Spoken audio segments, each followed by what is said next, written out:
वासुदेवाय भगवते वासुदेवाय ओम नमो भगवते वासुदेवाय ओम ज्ञानतिमिरन्धस्य ज्ञानाञ्जनशलाकया चक्षुर्मीलितं येन तस्मै श्रीगुरवे नमः श्रीचैतन्यमनोभीष्टं स्थापितं येन भूतले स्वयं रूपा गदामह्यं ददाति स्वपदान्तिकं वन्देऽहं श्रीगुरु श्रीयुतपदकमलं श्रीगुरुं वैष्णवांश्च श्रीरूपं साग्रजातं सागररघुनाथान्वितं तां सजीवं साद्वैतं सावधूतं परिजनसहितं कृष्णचैतन्यदेवं श्रीराधाकृष्णपादान् सहगण ललिता श्री विशाखान्वितांश्च हे कृष्णा करुणा सिंधु दीनबंधो जगत्पते गोपेशा गोपिका कांता राधा कांता नमोस्ते तप्त कांचन गौरांगी राधे वृंदावनेश्वरी वृषभानुसुती देवी प्रणमामि हरिप्रिये वाञ्छाकल्पतरुभ्यश्च कृपा सिन्धुभ्येव च पतितानां पावनेभ्यो वैष्णवेभ्यो नमो नमः। जय श्री कृष्ण चैतन्य प्रभु नित्यानंद श्री अद्वैत गदाधर श्रीवासादि गौर भक्त वृंदा हरे Krishna Krishna Krishna Hare Hare Hare Ram Ram Ram Hare Hare.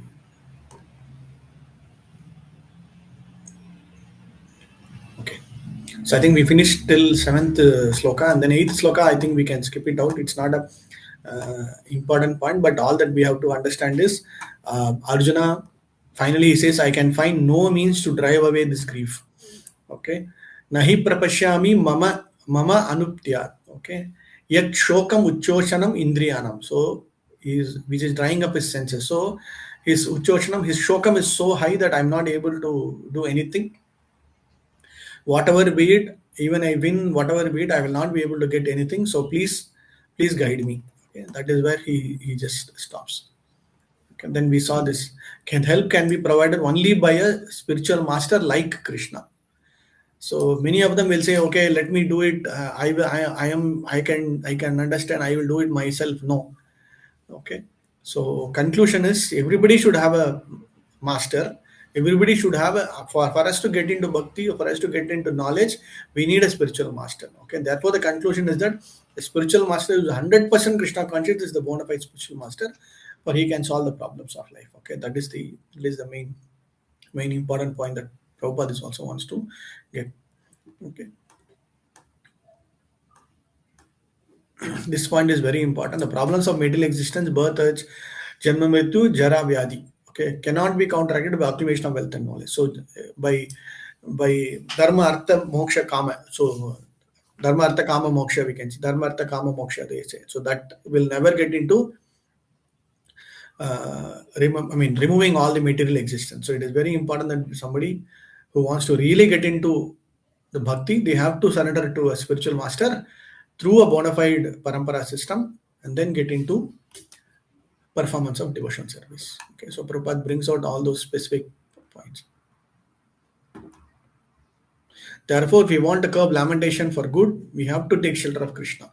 So this is the response to the previous section where Arjuna was saying, I'm overwhelmingly lamenting. I don't know what to do. I don't know what really have to do. Then that means he's not able to understand what is the real lamentation and what is meant by false lamentation. So his lamentation is completely in a wrong perspective. Lamentation should be there. It's not that lamentation should not be there, but lamentation should be there for a specific purpose, specific cause, specific reason. That's all. And then it cannot be prolonging for many days or many months also. So lamentation is for a particular period. Once that is over, we have to go into next one. Okay, so that is what he is trying to convey. So Arjuna asked Krishna to solve his problem definitely, and that is the way of Krishna. So Prabhupada concludes it very nicely. Okay. So we'll go from the reverse order of reading. I think last time we started with the previous order. You're all okay. I think some of you have not put your numbers. Okay, maybe we'll start with Vipin Prabhu, Urijita Mataji, Rameti Mataji, and we'll go in the reverse order. Okay, yeah. Vipin Prabhu, Hare Krishna Prabhuji. Go ahead. Sanjaya uvacha evam uktava hrishikesham gudakesha param tapa nayotsya iti govindam uktava tushnim bhavaha. Synonym. Sanjaya uvacha. Sanjaya said, evam, thus, Ukta is speaking, Rishikesham, unto Krishna, the master of the senses, Gudakesha, Arjuna, the master of curbing ignorance, Param Tapa, the chastiser of the enemies. Na yotsya, I shall not fight. Iti, thus. Govindam, unto Krishna, the giver of pleasure to the senses. Uktava, saying. Tushnim, silent. Bhabuva, became ha, certainly. Translation and purport by His Divine Grace A.C. Bhaktivedanta Srila Prabhupada Ki Jai. Sanjaya said, having spoken thus, Arjuna, chastiser of enemy, told Krishna, Govinda, I shall not fight, and fell silent. Purport. Dhritarashtra must have been very glad to understand that Arjuna was not going to fight and was instead leaving the battlefield for the begging profession. But Sanjaya disappointed him again in relating that Arjuna was competent to kill his enemies, Parantapa. Although Arjuna was for the time being overwhelmed with false grief due to family affection, he surrendered unto Krishna, the supreme spiritual master, as a disciple. This indicated that he would soon be free from the false lamentation resulting from family affection and would be enlightened with perfect knowledge of self realization or Krishna consciousness, and would then surely fight. Then, thus, Dhritarashtra's joy would be frustrated since Arjuna would be enlightened by Krishna and would fight to the end. Thank you, bro. So nice. So Arjuna's, Sanjaya's diplomacy is again nicely brought out. So he wants to convey the message to Dhritarashtra, but at the same time wants to ensure that definitely fight is going to happen. Not only fight is going to happen, Arjuna will be enlightened by Krishna, and then the entire thing will happen as per their decision, as per the willingness of Krishna, as per the decision of Krishna, and not on what Dhritarashtra's expectation. Right? So that's what Prabhupada is also making it nicely. The word Govinda means calling. Okay. Now Yochiti Govindam. Govindam means to unto the Lord. Okay, that's why Prabhupada is also making it very nicely. Govinda means calling, or hey Krishna, hey Karuna, hey Govinda. Here Govindam, the word when you add the word Govindam to means unto, like we are submission, we are like we are giving it, or to calling out to submission, from a submission perspective. Okay, that is what it is called. Okay, for example, giving it to Krishnam, we say Krishnam Vande Jagat Guru. So the word Govindam Krishnam means to that particular personality, to him we are doing it. So that is where it is getting addressed. Okay, so that is why it's called as Govindam. So it is like direct proposition and indirect proposition, like calling out his name in a direct way and then indirectly calling it out. So that is why it is mentioned as Govindam, unto Govindam, who is the giver of pleasure to the senses. Okay, that is what it is. Okay. Uktva is also some Uvacha, Uktva, Vachanam are all same words. Word Parantapa is also important. Parandama, Param, with the Param means top or topmost, and Tapaham here means chastise of animals. Okay, okay, let's continue.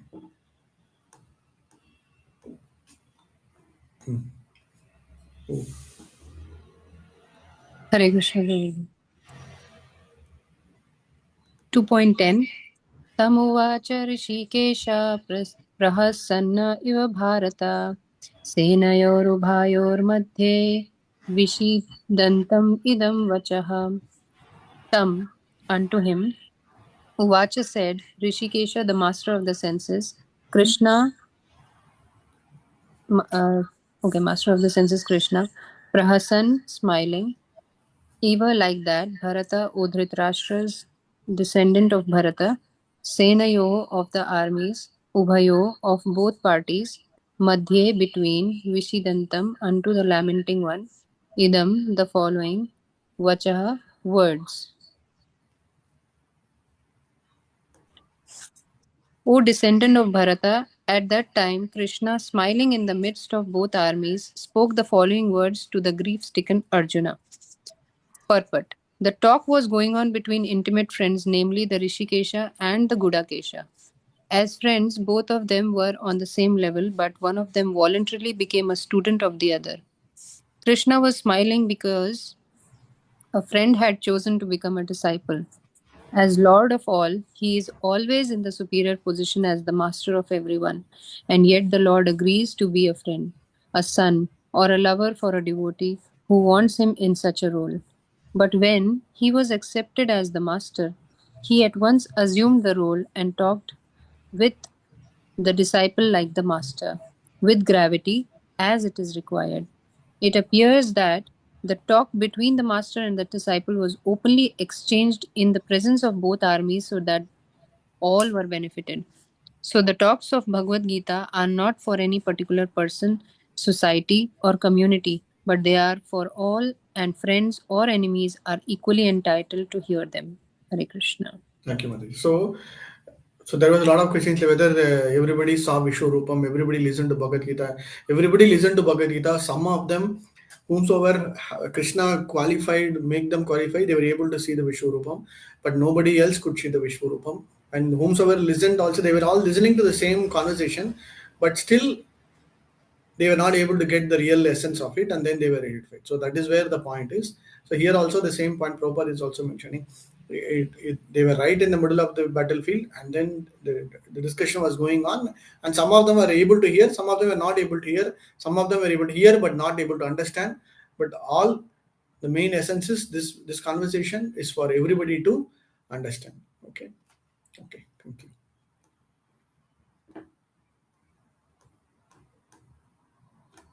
Okay, next quickly. I have to put the numbers. Nischay, you want to read?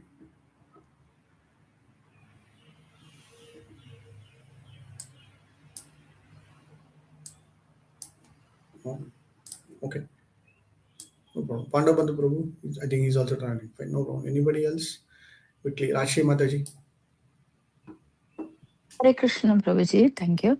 2.11 Shri Bhagavanuvacha Ashochananvachostvam Prajnavadamscha Bhashase Gatasuna Gatasumscha Nanushocanti Panditaha. Shri Bhagavanuvacha, synonyms. Shri Bhagavanuvacha, the Supreme Personality of Godhead said, Ashochan, not worthy of lamentation, Anvachochaha, you are lamenting. Tap, tam, tvam, you, prajnavada, learned talks, cha also, bhashase speaking, gata lost, asoon life, agata not past, asoon life, cha also, na never, anushochanti lament, panditaha the learned. Translation and purport by A.C. Bhaktivedanta Srila Prabhupada ki jai. The Supreme Personality of Godhead said, while speaking learned words, you are mourning for what is not worthy of grief. Those who are wise lament neither for the living nor for the dead. Purport. The Lord at once took the position of the teacher and chastised the student, calling him indirectly a fool. The Lord said, you are talking like a learned man, but you do not know that one who is learned, one who knows what is body and what is soul, does not lament for any stage of the body, neither in the living nor in the dead condition. As explained in the later chapters, it will be clear that knowledge means to know matter and spirit and the control of both. Arjuna argued that religious principles should be given more importance than politics or sociology, but he did not know that knowledge of matter, soul, and supreme is even more important than religious formularies. And because he was lacking in that knowledge, he should not have posed himself as a very learned man. As he did not happen to be a very learned man, he was constantly lamenting for something which was unworthy of lamentation. The body is born and is destined to be vanquished one today or tomorrow. Therefore, the body is not as important as the soul. One who knows this is actually learned, and for him there is no cause of lamentation, regardless of the condition of the material body. Hare Okay. Krishna Prabhuji, thank you. So this is the first lesson. So in throughout this next 20 slokas, Krishna will give specific lessons how to make somebody understand the difference between Jivatma and then the Shariram. Okay, Shariram. Shariram means voice. Shariram means the body. Okay, sometimes they will use the word Shariram also for body, but either way, yeah.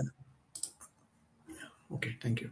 So either way, we have to understand what we have to start understanding the difference between body and the soul. Okay, that is what. So Krishna starts actually chastising. Krishna wants to make sure that you are not supposed to lament, and you have to understand what is meant by actual living and what is meant by the jivatma, and then the difference between the material portion of it and then the spiritual portion of it. So you cannot you the way you speak is as though you are very learned.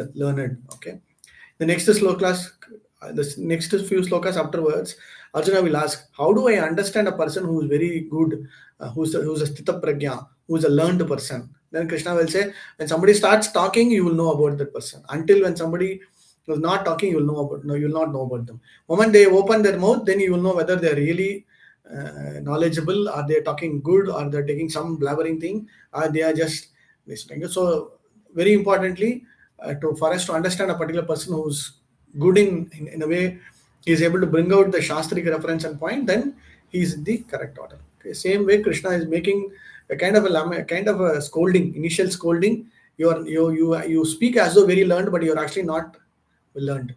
But in one way of understanding, Arjuna underwent all nice studies. He is a qualified Kshatriya. He went to Gurukul, he studied all the Vedas, he studied Artha Shastra, he studied this, that, everything he did. But still, some basic foundation of what is meant by or understanding between these specific matters is what more important, and that is why Krishna wants to bring out this portion of Vedas. So Vedas is something where it is a culmination of all the knowledge, but whomsoever wants to understand or see what from their perspective, Vedas will provide that particular thing. Okay, so that is why they have already studied some portion of the Vedas, but still the real essence of the Vedas they have not understood. So that is why for us also we might have studied here and there everything, but the real essence of Vedas, real essence of Shastric study, real essence of understanding the spiritual scriptures is what is to understand Supreme Lord and do service to Supreme Lord and surrender to Supreme. That is the ultimate portion. Okay, so that is what Bhagavad Gita's ultimate goal also makes one towards that particular portion. Okay. So Prabhupada starts giving the knowledge. Body is anyway, one day or the other, it will definitely go away. Only Jivatma will stay. So you should not worry about it. Which means what? If you kill somebody like Dronacharya, Bhishma, Kripacharya, whomsoever, only the body will go. So they are eternal. Which means Bhishma's Jivatma is always eternal. Bhishma he's actually Mahajan. So Bhishma, there's nothing called killing of Mahajans at all. So Mahajans are always there. Okay, so Dronacharya, Kripacharya, everybody, only the Jivatma will transmigrate from one particular body to another body, but the Atma always remains the same. Okay.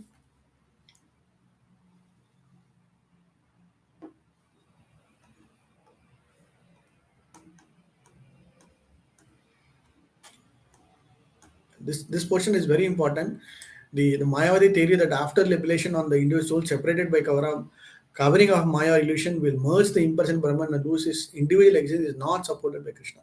So these are all this purpose is very important, which will give us a direction by which Krishna wants to make us understand that don't assume that all the jivatmas after they're moving from one particular body will just merge into Krishna and then it will just no, it will come to Krishna, it will merge into Brahman, but still the individuality or the unique identity will always remain the same. Okay, that is why the philosophical understanding, the concept of from a Mayavada Tattva is once somebody dies, body will vanish, but the Jivatma will merge into the Supreme Brahman or the Supreme Power, and there is no separate individual identity of the Jivatma. No.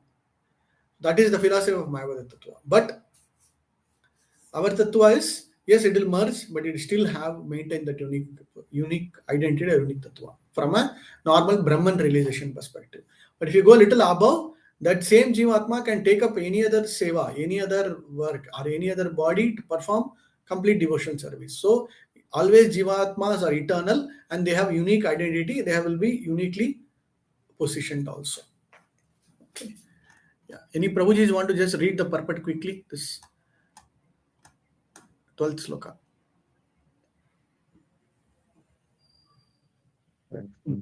In the Vedas, Go ahead. Another Prabhu. in the Vedas, in the Katha Upanishad as well, As in the Svetashvatara Upanishad, it is said that the Supreme Personality of Godhead is the maintainer of innumerable living entities in terms of their different situations according to individual work and reaction of work. The Supreme Personality of Godhead is also, by his plenary portions, alive in the heart of every living entity. Only saintly persons who can see within and without the same Supreme Lord can actually attain to perfect and eternal peace. This Ni- sloka is very important. Nityo Nityanaschetanaschetananam. Tribal. Go ahead, go ahead. Nityo Nityanam Chetanas Chetananam Yeko Bahunam Yo Vidadati Kaman Tamatmastam He Nupashyanti Dhiras Tesham Shanti Shashvat Netaresham. Mm. The same Vedic truth given to Arjuna is given to all persons in the world who pose themselves as very learned but factually have but a poor fund of knowledge. The Lord says clearly that He Himself, Arjuna, and all the kings who are assembled on the battlefield are eternally individual beings, and that the Lord is eternally the maintainer of the individual living entities, both in their conditioned and in their liberated situations. The Supreme Personality of Godhead is the supreme individual person, and Arjuna, the Lord's eternal associate, and all the kings assembled there are individual eternal persons. It is not that they did not exist as individuals in the past, and it is not that they will not remain eternal persons. Their individuality existed in the past, and their individuality will continue in the future without interruption. Therefore, there is no cause for lamentation for anyone. The Mayavadi theory that after liberation, the individual soul, separated by the covering of Maya or illusion, will merge into the impersonal Brahman and lose its individual existence is not supported herein by Lord Krishna, the supreme authority. Nor is the theory that we only think of individuality in the conditioned state supported herein. Krishna clearly says herein that in the future also, the individuality of the Lord and others, as it is confirmed in the Upanishads, will continue eternally. This statement of Krishna's is authoritative because Krishna can't be subject to illusion. If individuality were not a fact, then Krishna would not have stressed it so much, even for the future. The Mayavadis may argue that the individuality spoken by Krishna is not spiritual but material. Even accepting the argument that the individuality is material, then how can one distinguish Krishna's individuality? Krishna affirms his individuality in the past and confirms his individuality in the future also. He has confirmed his individuality in many ways, and impersonal Brahman has been declared to be subordinate to him. Krishna has maintained spiritual individuality all along. If he is accepted as an ordinary conditioned soul in individual consciousness, then his Bhagavad Gita has no value as authoritative scripture. A common man with all four defects of human frailty is unable to teach that which is worth hearing. The Gita is above such literature. No mundane book compares with the Bhagavad Gita. When one accepts Krishna as an ordinary man, the Gita loses all importance.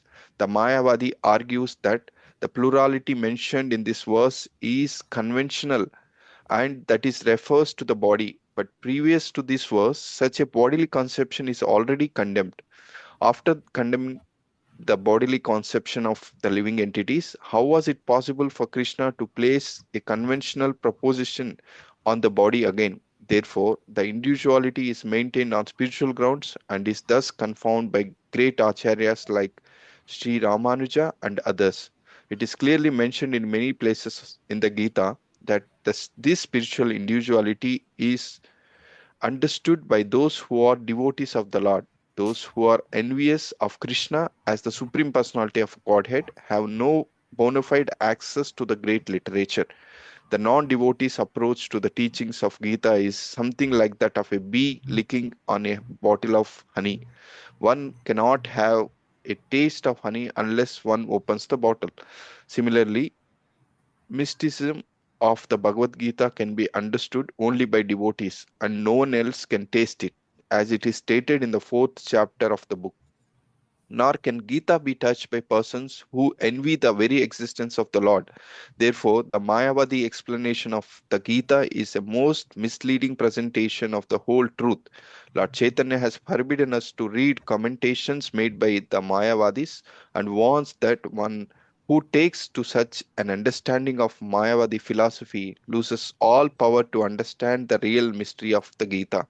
If individuality refers to the empirical universe, then there is no need of teaching by the Lord. The plurality of the individual soul and the Lord is an eternal fact, and it is confirmed by the Vedas as above mentioned. Thank you, Prabhu. Okay, so some quick reflections, main important points. Prabhupada took so much of effort for this small sloka. Okay, the sloka's message is very clear, but Prabhupada brings out very important aspects in this purport because he wants to set the standard. He wants to put it upfront.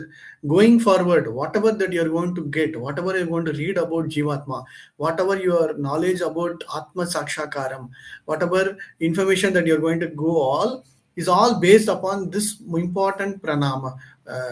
What important pramanam? Pramanam. Important pramanam means important fact. Okay, important established irrevocable fact. What is that? That Jivatma and Paramatma are different. Jivatma and Krishna are different. Jivatma and the body is different. Body is going to be destroyed. Body is temporary. But Jivatma is individual. It has got its own identity. There is nothing called once after the birth, after the death, it will merge into the being and there is no non-existence. No. So he is establishing that fact upfront itself, and then to make the point to the understanding of philosophy of Mayavadi Tattva. Why? Because in the next few slokas, next to 7 8 slokas, it is all about Jivatma here and there, back and forth, this property, this characteristics and all.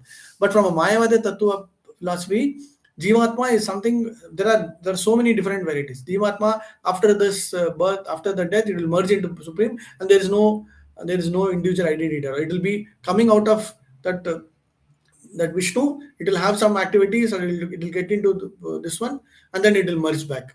In one sense, it will merge back, it will do, but still our philosophy is it will not lose its identity. That is the first point. Second point, Prabhupada wants to make us understand, don't get into too much of understanding of Mayavada Tattva. Then you will lose the focus of worshipping the Supreme Lord. You will lose the focus of accepting Krishna as an individual person.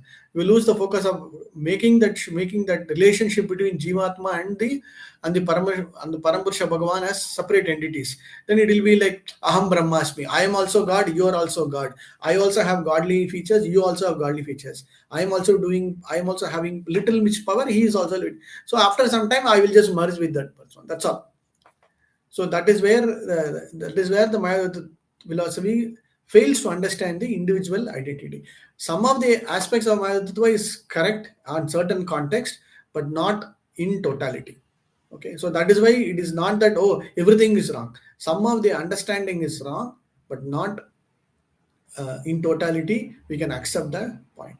Okay, because they'll say yeah, Jivatma is there in in one sense. They will say there is no difference at all, it is all coming out, it will go. So there is no Jivatma Tattva at all.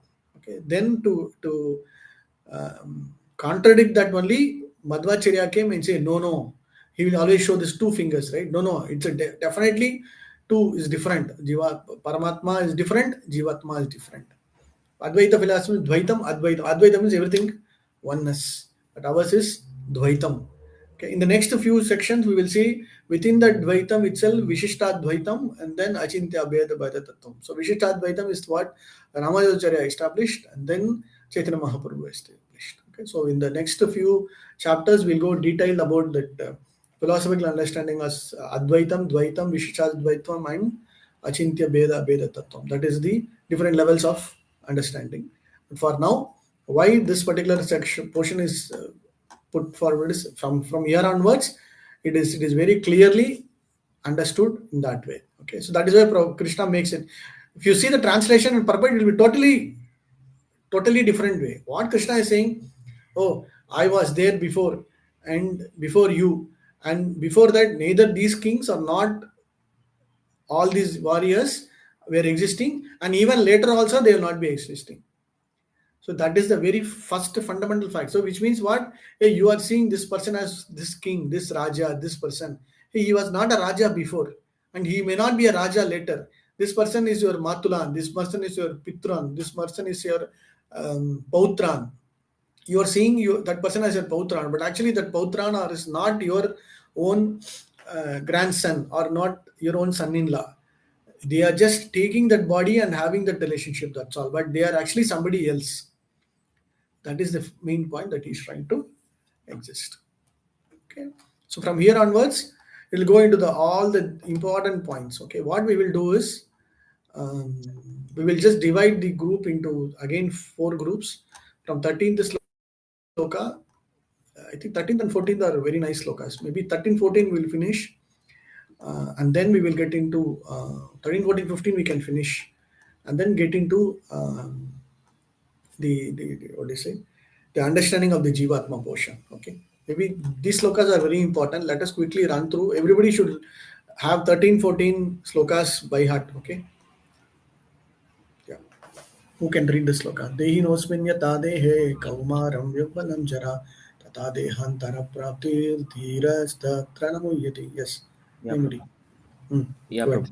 Prabhu. देहिनोऽस्मिन् यथा देहे कौमारं यौवनं जरा तथा देहान्तरा Praptir. प्राप्तिर्धीरस्तत्र न मुह्यति.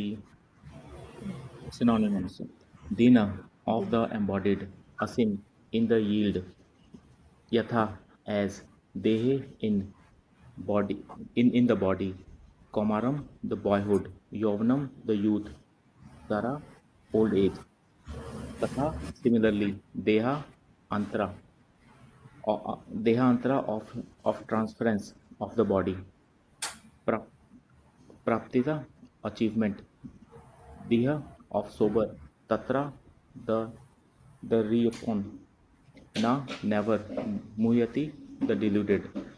Translation and purport by His Divine Grace A.C. Bhaktivedanta Prabhu Srila Prabhupada ki jai. As the embodied soul continuously passes in his body, the boyhood to youth to old age, the soul similarly passes into another body at death. A sober person uh, is not is not bedeviled by such a change. Purport: Since every living entity is an individual soul, each is changing his body every moment, manifesting sometimes as a child, sometimes as a youth, and sometimes as an old man. Yet the same spirit soul is there and does not undergo any change.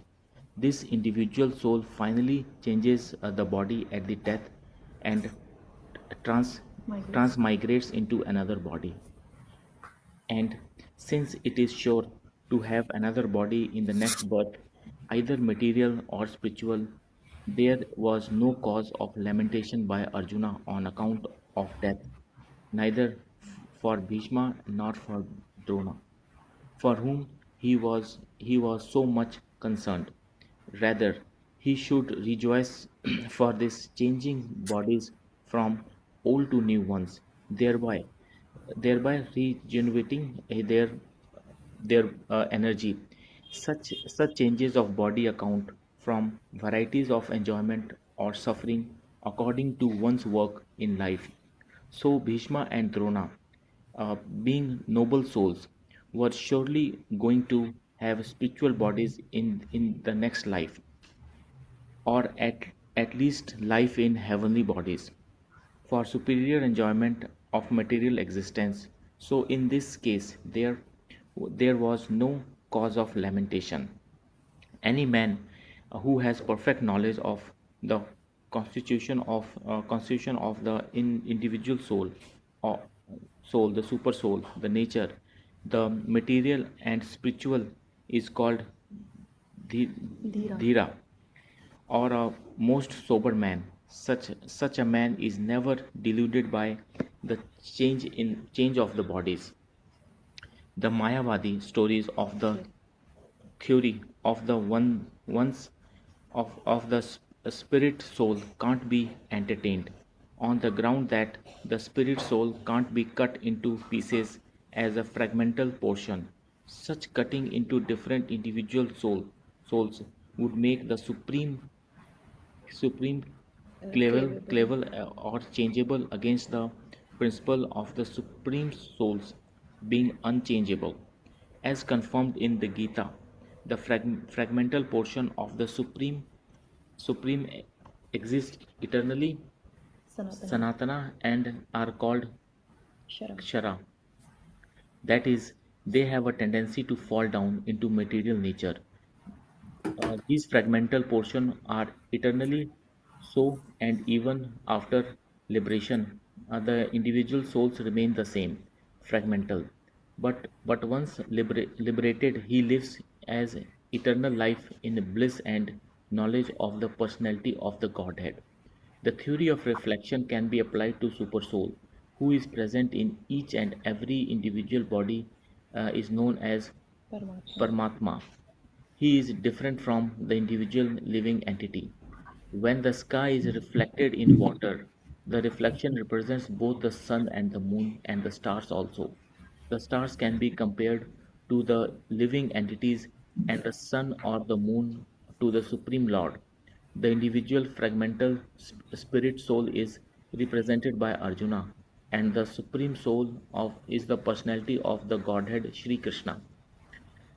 They are not on the same level, as it will be apparent in the beginning of the fourth chapter. If Arjuna is on the same level with Krishna, and Krishna is not superior to Arjuna, then their relationship of instructor and the instructed becomes meaningless. If both of them are deluded in the illusionary energy Maya, then they then there is no need of being the instructor and the other instructed. Such instructions would be less because will be useless because of the clutches of Maya, and no one can be an authoritative instructor. Under the circumstances, it is admitted that Lord Krishna is the Supreme Lord, superior in position of the living entity. Arjuna, who is forgetful soul, deluded by Maya. Hare Krishna Prabhu. Very good. Thank you, Prabhu. So the purpose from this section onwards are large purpose, but what is the main point that we need to undergo or understand is the eternal nature of the spirit soul, and then the materialistic perspective of the body. That is the main point. But to read through the purport and then the translation, Prabhupada wants us to make sure that we don't get into the understanding of a Mayavadi Tattva. Then everywhere Prabhupada repeats the same kind of a content again and again, but message is very clear that we should not lament, we should not worry too much, we should not think that, oh, this is because of bodily, I'm suffering because of this, I'm happy because of this, I'm getting all these things because of this. So that bodily conception should be removed. That is why they don't want even to say this is a particular personality in this particular human body. He is born from a very aristocratic family, he is born from a brahmana family, he is all born from, no. Moving away from bodily conception is very important. Okay, that is the message that Prabhupada wants us to give right from the beginning. Okay, and this sloka also Prabhupada, Krishna himself is giving an analogical way of understanding how a jivatma, how a body starts growing, and then from a particular boyhood, from a baby boyhood to a youth, and then from youth to jara, finally it will die, right? So we would have seen that image also. So every moment there is a nitya pralayam, there is always an annihilation, and then there is a creation. After some time, it will be all only, or it will be going down, right? So after somebody attains 25 years or 30 years, after 30 years, it is all only stagnant position, and then after 40 onwards, whomsoever, whatever be the situation, it is only going down. There is nothing called no more further growth, right? Same, it applies to different animals also, depending upon the body, depending upon the species. The same thing will appear. It will come, it will go to a particular, it will stagnate at one position and then it will go away. Right? There are six transformations that will happen. That will come in the next sections. But everything will undergo these six transformations depending upon the type of the body. It will happen very quickly. It will happen very late also for some, but still it will continue and then get going with the portions. Okay. This Dhiras Tatra, Dhira is also very important. Dhira means who is able to see which is right and wrong, who is able to see through the lenses of Shastra, through understand that yes, this is correct, this is incorrect, we should not do, we should not. So that is why the word Dhira is used. Okay, so Stita Dhir will be used across multiple places also, but Prabhupada is giving the word Dhira means sober. Okay, okay, quickly.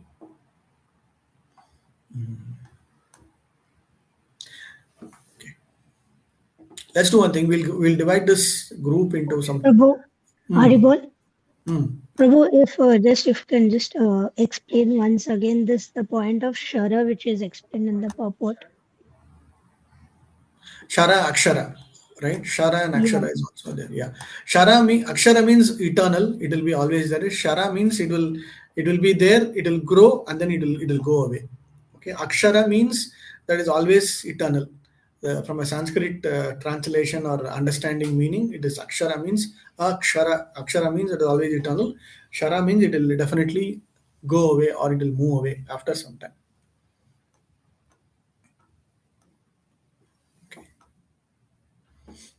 Yes, Krishna Prabhuji. Sorry.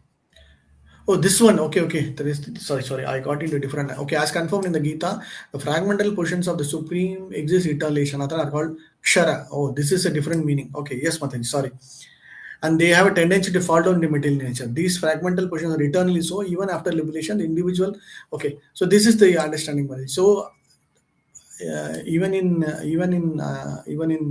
Shastri committee, everybody were asking when did we are all part and parcel of the Supreme Lord, but when did we move out or when did we came out of his association or his seva is a basic question. So every time Prabhupada will answer the same thing.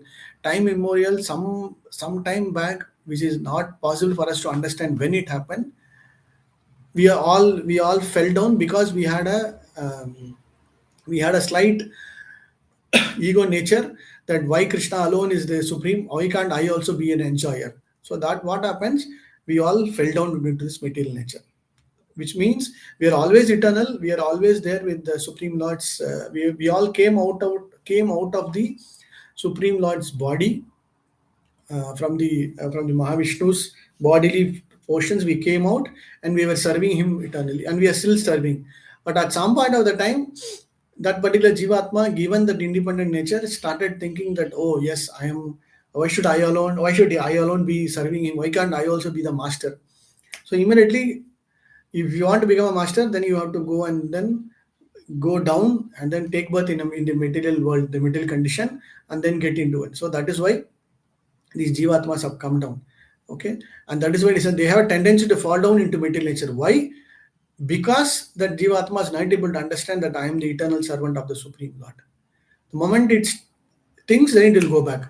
Until the jivatma is not able to understand, it will keep on continuing with this janma mrityu, this cycle of birth and death. It will keep on then. Okay, so here it means even after liberation, the individual self. So after moving out of this material manifestation, material universe, we will get an opportunity. After mukti, we will get an opportunity to go back. There we will keep serving him permanently, nirantara, eternally, sanatana.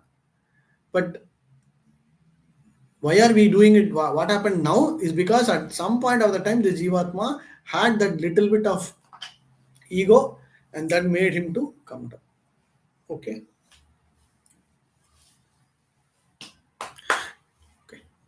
Clear, Mataji? Yes, Prabhu. Thank you so much. Thank you for taking the time and telling me. Thank you.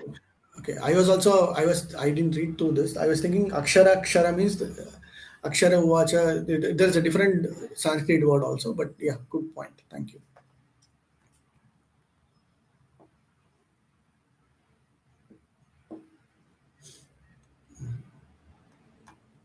Swamiji, that if Arjuna is on the same level with Krishna, Krishna is not superior to Arjuna, then the relationship becomes meaningless of instruction.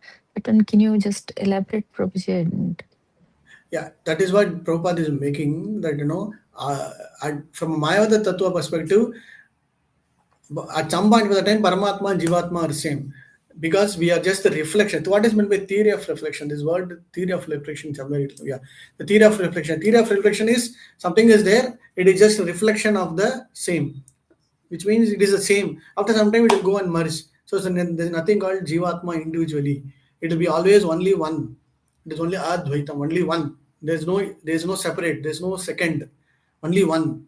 That is what the Advaita philosophy.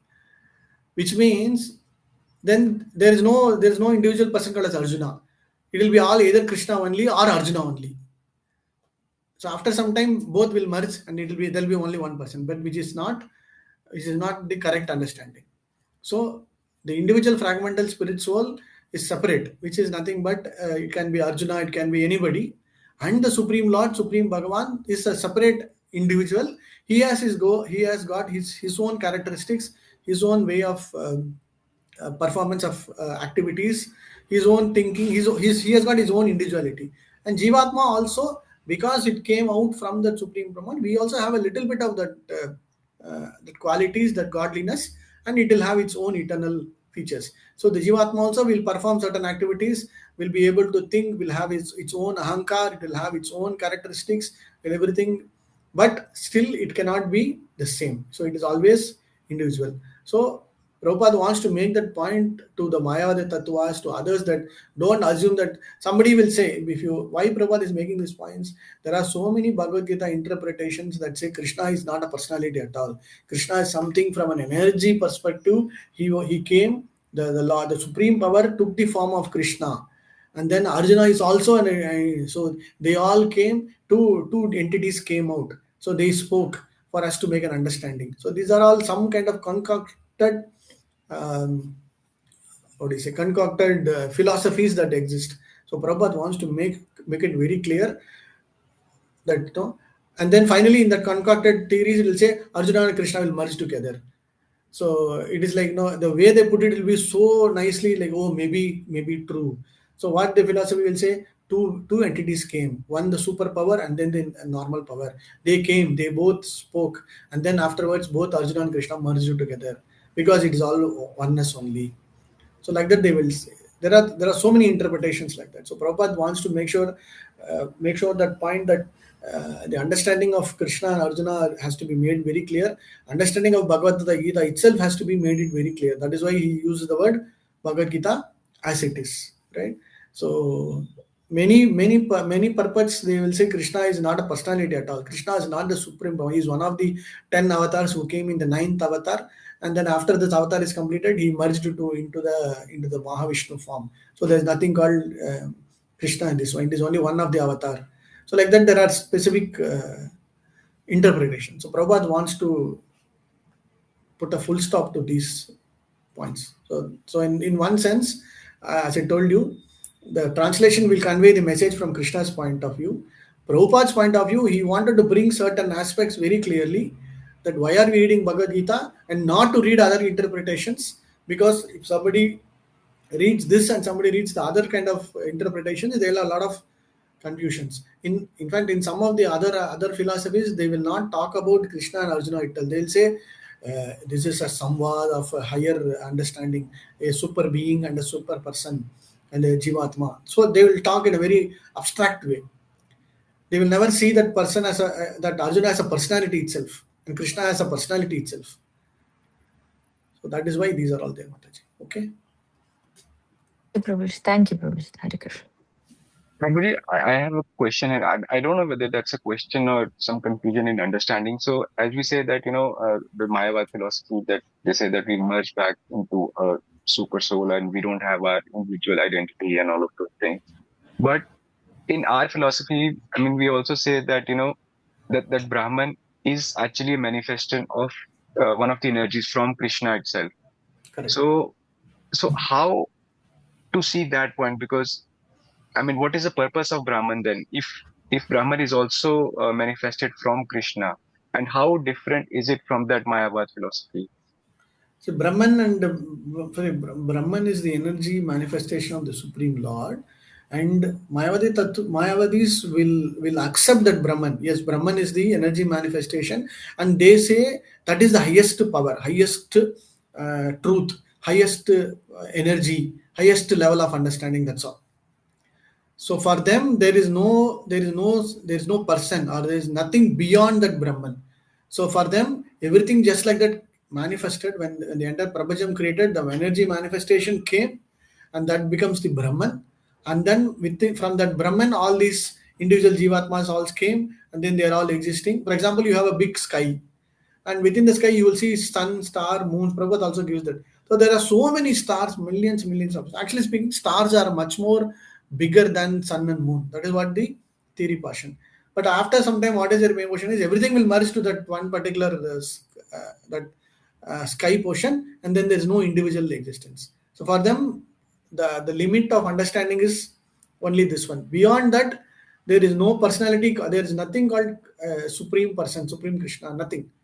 So, but for us, we know that this manifestation of the energy form that can be seen outside, that can be visualized, is only partial of it. Beyond that, there is a person. For Mayavadi Tattva, in one sense, why we also accept it is because we can able to relate Krishna in Brahman realization also.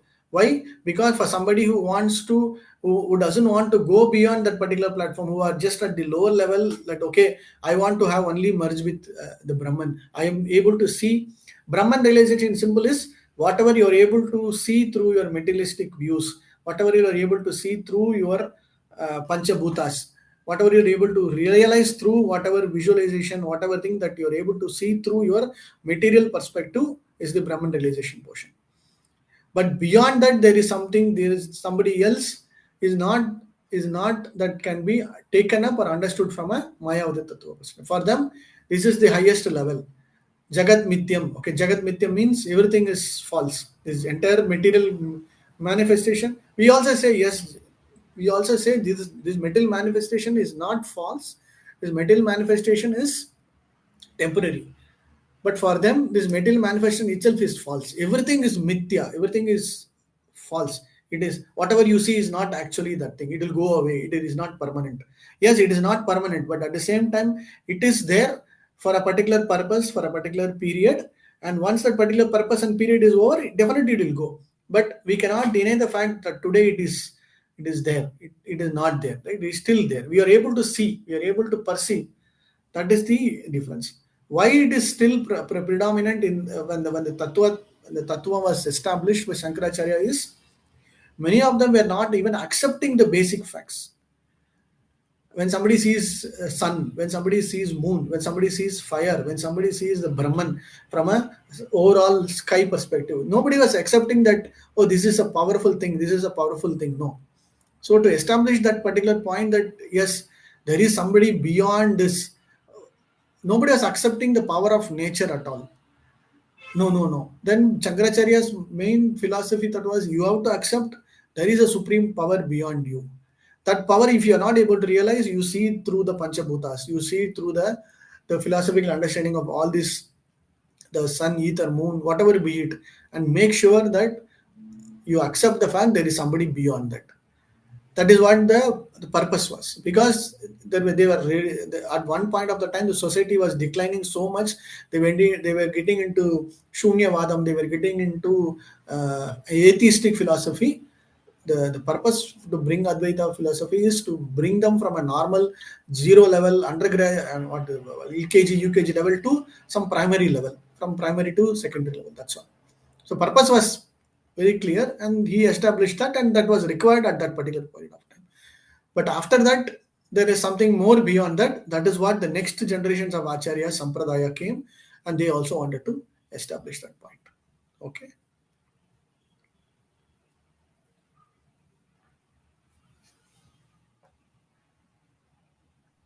Hare Krishna.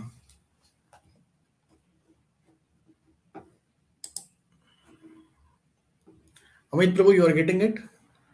Yeah, but actually, yeah, it's absolutely clear to me now. But the problem in today's world is still, I mean, that point is spread very widely in a sense of, subconscious state in TVs and everything. There is just one thing, super thing, and you just have to merge it to that.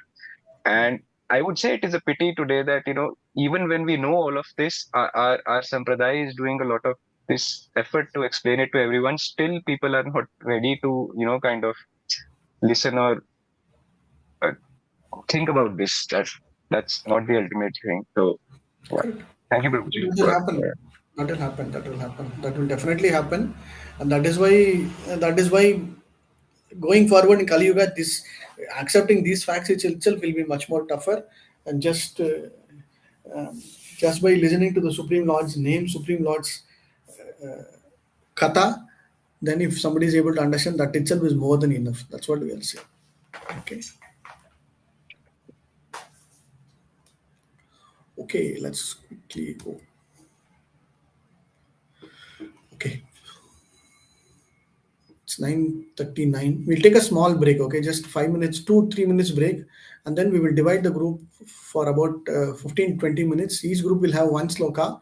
Just go through the slokas purport. Mainly, what you have to do is you have to come back. Each group will have a particular purpose. What is the main content Krishna tells from a translation perspective on the sloka?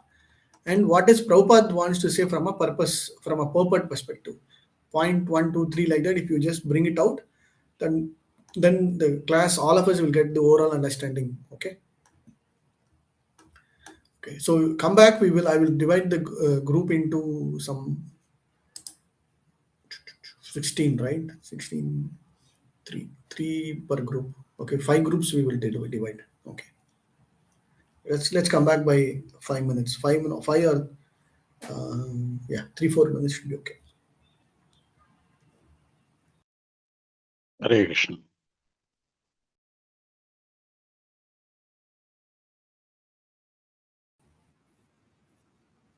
Okay. Matra sprashtastu kaunteya sidoshna sukha dukkadaha agama payano nitya stam titikshasva bharata. First lesson Krishna gives is you have to tolerate titikshava.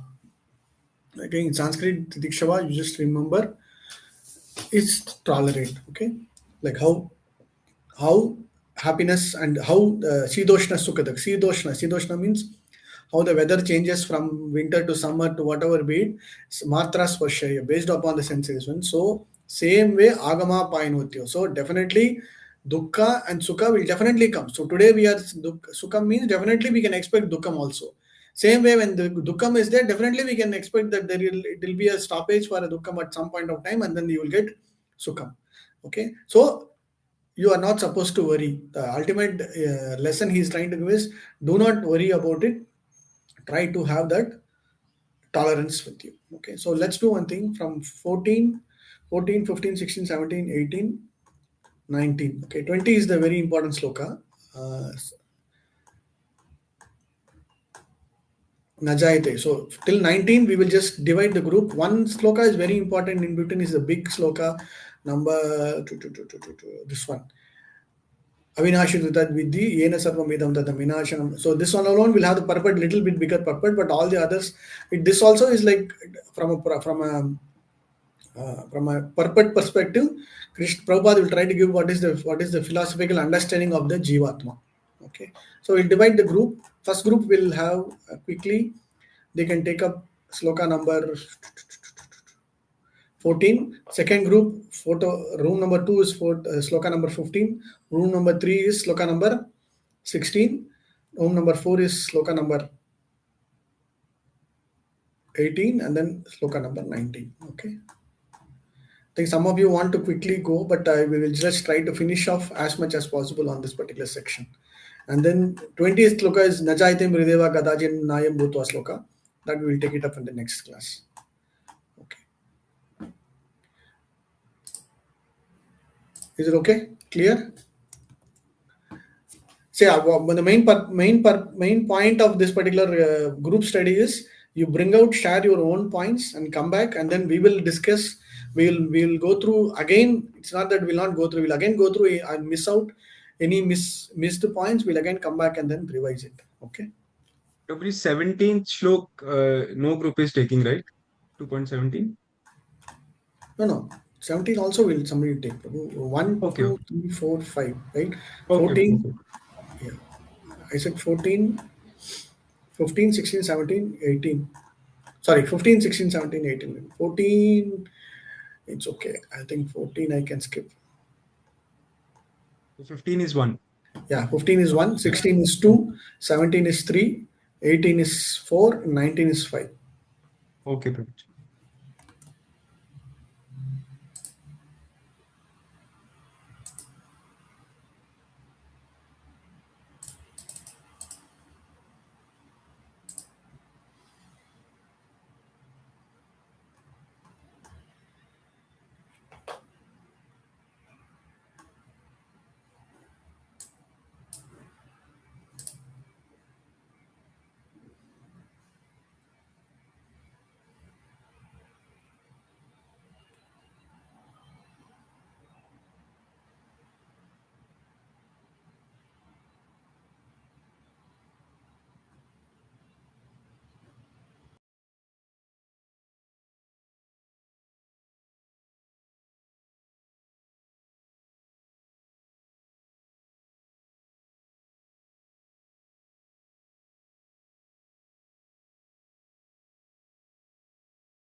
7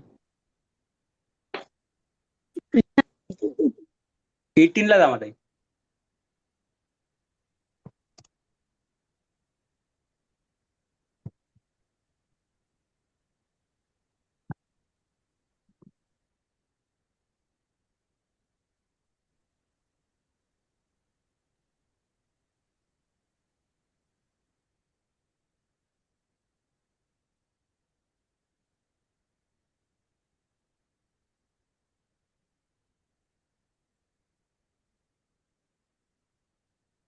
I know Kirtita Mataji's group wanted a little more time, but that they can discuss later also. Okay, that's fine. So quickly, let's get into the sloka understanding. Sloka understanding by the individual teams.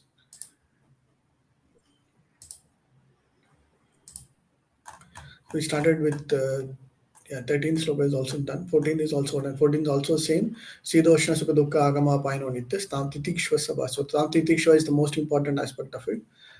From 15th sloka onwards.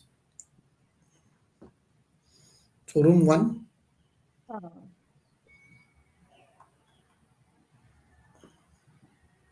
Hare Krishna. Hare Krishna, Prabhuji. Hmm. Should I start? Yeah, go ahead. Ma'am. So you want me to read the shloka as well, or just That's okay. explain? Madam. That's okay. That's okay. Cool. Okay. All right. So in this verse 2.15 is where Lord Krishna addresses Arjuna. First, the first sloka, the sloka number 14 was an instruction kind of a thing from Lord Krishna telling him that it was that there is a temporariness with happiness and distress, with the dualities of the material nature. And here he explains in shloka number 15, he first of all, he addresses Arjuna as, "O best of men." So he wants to remind him about his duties. And then further on, tell him the result of, not getting attached to the material dualities. So he says that the person in the earlier shloka in 2.13, he had also mentioned about a sober person, dhira. So here he gives a qualification of who the sober person can be, the person who is not getting disturbed towards happiness or distress, or who shows tolerance towards this and who is steady in both the situations. So this is the person who will be eligible for liberation. Mataji, you want to continue with beyond this? Hare Krishna, Mataji. Yeah, no, Mataji, you continue, Mataji. Okay. So basically the shloka is about qualification for liberation. The qualification is you need to show tolerance towards dualities, and you have to be steady in both happiness and distress. And Lord Krishna is specifying, is more elaborating on how a dhira or a sober person could be, and he addresses Lord Arjuna, the Arjuna as a best of men, expecting him to follow this. And here in the purport, Srila Prabhupada, he mentions example. He gives an example about Chaitanya Mahaprabhu, how he followed his duty of going into varnashrama, taking sannyasa, sacrificing his material relationship in order to, to dispute the knowledge. So that was his duty, beyond which, it's like, so basically once how we can achieve liberation by sacrificing the material bondage or staying steady in the within the dualities of the material nature. And the title can be given as eligibility for liberation. For liberation, yeah. Okay, good. So, what is eligibility for liberation is if one is not vyatiyanti, one who is not worried about whatever be it, whether sukham or dukkham, that person becomes dhira, and then that person dhira status will take him move from amurta tattvaya, moving away from this. So kalpate means eligibility for moving out of this middle, liberation, mukti. So the concept is very simple. You have to come out of this lamentation. You have to see both sukham dukkham in the same stage. So like in the previous sloka, this is a continuation of the previous sloka. Sukham dukkham is similar to climatic conditions, weather condition change. So you have to tolerate. If you tolerate, you will become parantapa, you will become purusha, you will become the topmost dhira, and then you will get liberation also. So this is the benefit of tolerance. So what is the benefit of tolerance is you will definitely get a better state in the next. Okay. And Prabhupada is also mentioning about sannyasa order. So for a specific purpose, certain personalities will take sannyasa order. Prabhupada is making that. So for a higher cause, he took sannyas, right? So that is what Prabhupada is also making. So what is this point? Arjuna was saying, I will leave out everything, I'll take up sannyas.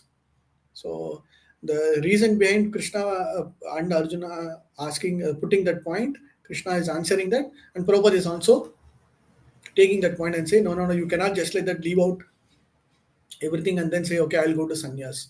No, you have to perform your activity and you have to titikshava so that you will get a better position. Okay, good. Thank you. Thank you, Prabhuji. Room number 16. Sorry, room number 2. Hare Krishna, Prabhuji. So in group 2, we had Urvija Mataji, Sima Chaitanya Prabhu, and myself. So I'll just is it okay, Prabhuji, if I just bring up a PowerPoint just to flash the summary? Yes, Mataji. Okay.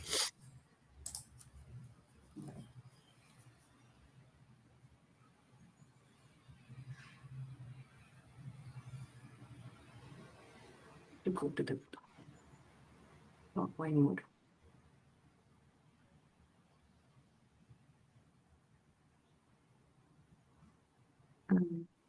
Is my screen visible, Prabhuji? Yes. Okay. Sorry, Krishna. We read the Bhagavad Gita verse 2.16. I'll just read the translation, Prabhuji, for the benefit of everyone. The translation said, those who are seers of truth have concluded that of the non-existence, that there is no endurance, and of the eternal, which is the soul, there is no change. This they have concluded by studying the nature of both. So in this verse, we found in the purport of Srila Prabhupada that there were a few topics which were highlighted. So we've divided this into 3 parts. The first part of the purport talks about the difference between the changing material body and the permanent eternal soul. So there Prabhupada explains that those who are seers of truth, and this involves all the classes of transcendentalists, including the personalists and impersonalists, everyone, they all agree and have concluded that of the non-existent, which is the material body, there is no endurance, which means the body is always changing, and of the eternal soul, there is no change. So the soul remains the same permanently. So despite all the changes which are happening in the body or in the mind, the spirit soul stays the same and exists permanently. And this is the difference between the matter and the spirit. This is what Prabhupada has explained. And the fact that the body is changing every moment by the actions and reactions of different cells, this is also admitted by the modern medical science that we all see. And that is why we see that the growth and old age are taking place in the body. So that's the part 1 of the purport which Prabhupada has explained. The second part, in the second part, he's talking about the removal of ignorance. Living entities are bewildered by the influence of ignorance, and so the Lord is speaking Bhagavad Gita to remove the ignorance and bring them out of that bewilderment.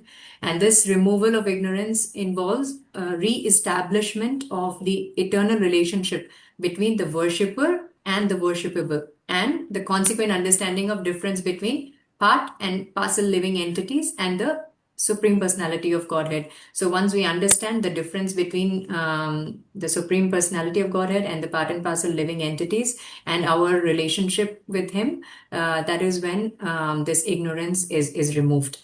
In the third part, it is explained that the Supreme is the origin of all emanations, and this is confirmed in the Vedanta Sutras and also in Srimad Bhagavatam. So there Prabhupada explains that although there is no difference between the energy and the energetic, but the energetic is accepted as the supreme, which is Lord Krishna here, and the energy or nature is accepted as the subordinate. So the living entities come under the energy part, so they are always subordinate to the Supreme Lord. So the conclusion of the whole verse, which Prabhupada gives, is that such clear knowledge is impossible to understand under the spell of ignorance. And to drive away such ignorance, the Lord is teaching Bhagavad Gita for the enlightenment of all living entities. And we've titled this verse as Rising Above Ignorance. Hare Krishna. Okay, nice summarization. So, in continuation, it is removal of ignorance will come only when somebody is able to differentiate between Jivatma and then the body, and then he makes a point here. See, when this is again a point where somebody in the previous one, Arjuna was saying, as per Shastras, as per known principles, as per Shastric references, this is what is my conclusion.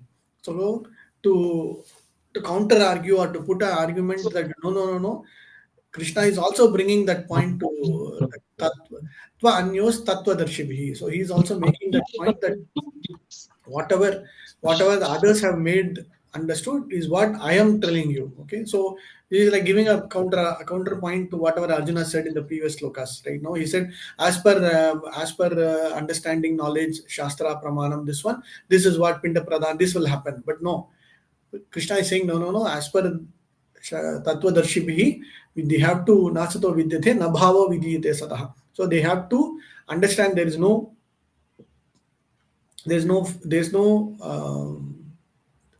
such thing as kind of same together. It is definitely a different concept. There is called as material body is kind of, but not in a permanent state. You will definitely will go. But as far as Jivatma is concerned, it is definitely eternal. So which is eternal, which is not eternal is what the point is.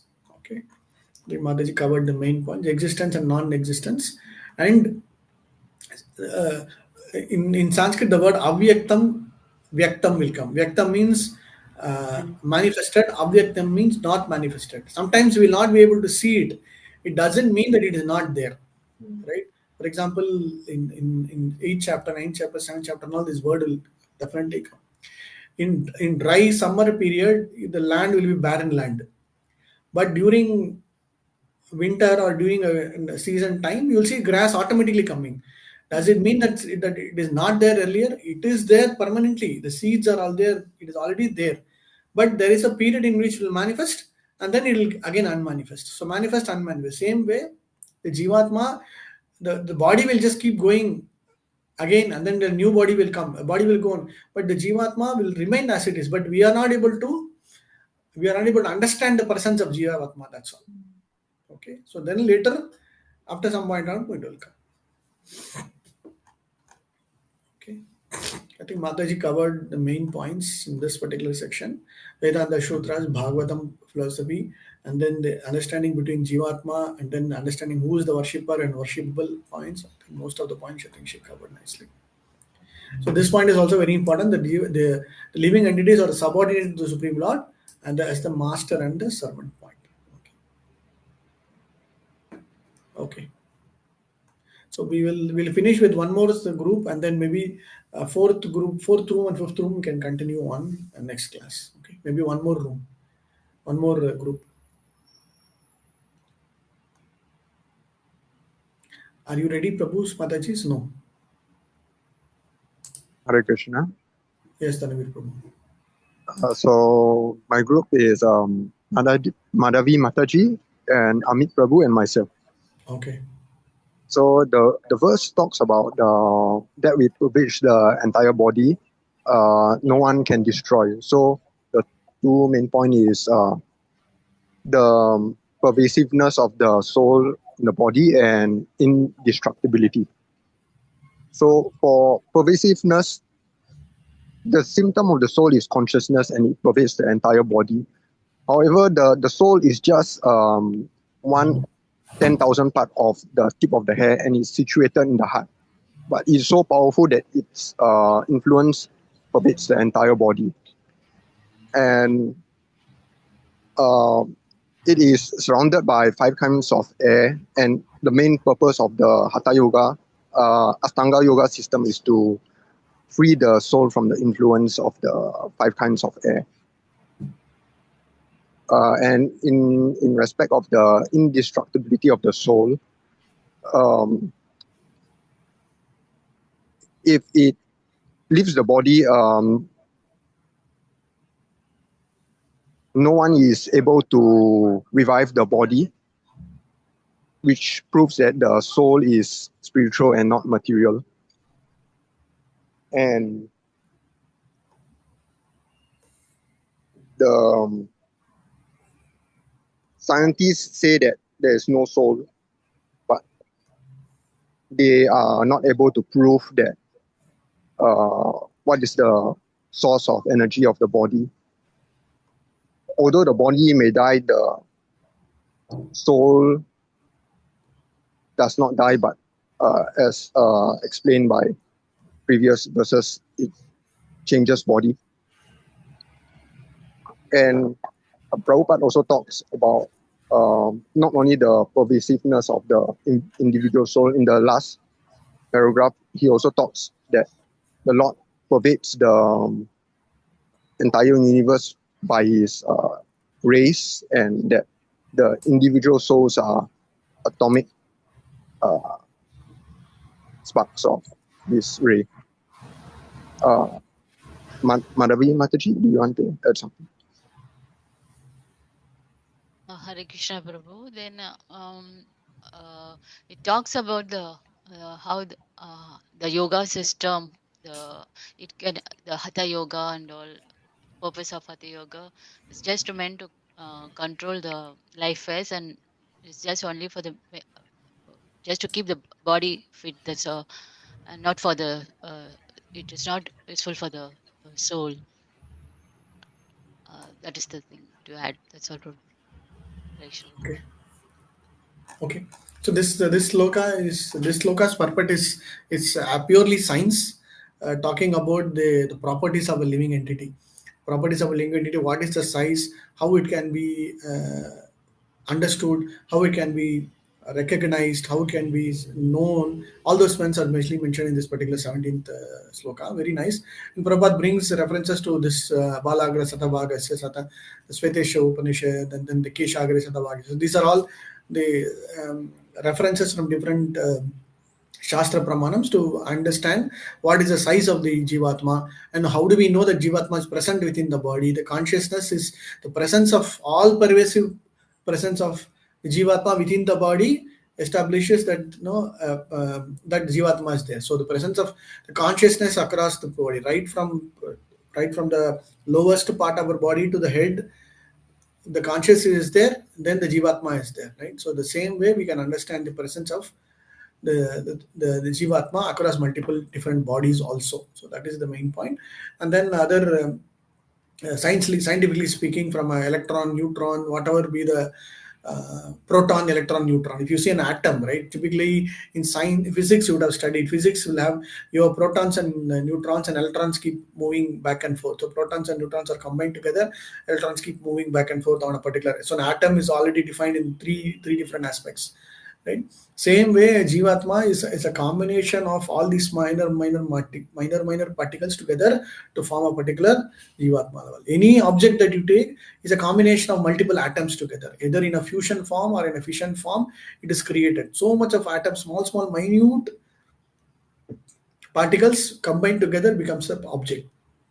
Same way, Jivatma also is a parcel of the Supreme Lord's minute energy, and it has got its own consciousness, own energy, own everything. Okay, so that is what the point is, and we are not able to, and we will never be able to visualize it from our material perspective, from a physics or from a standard material vision or material perspective. Okay, that is the.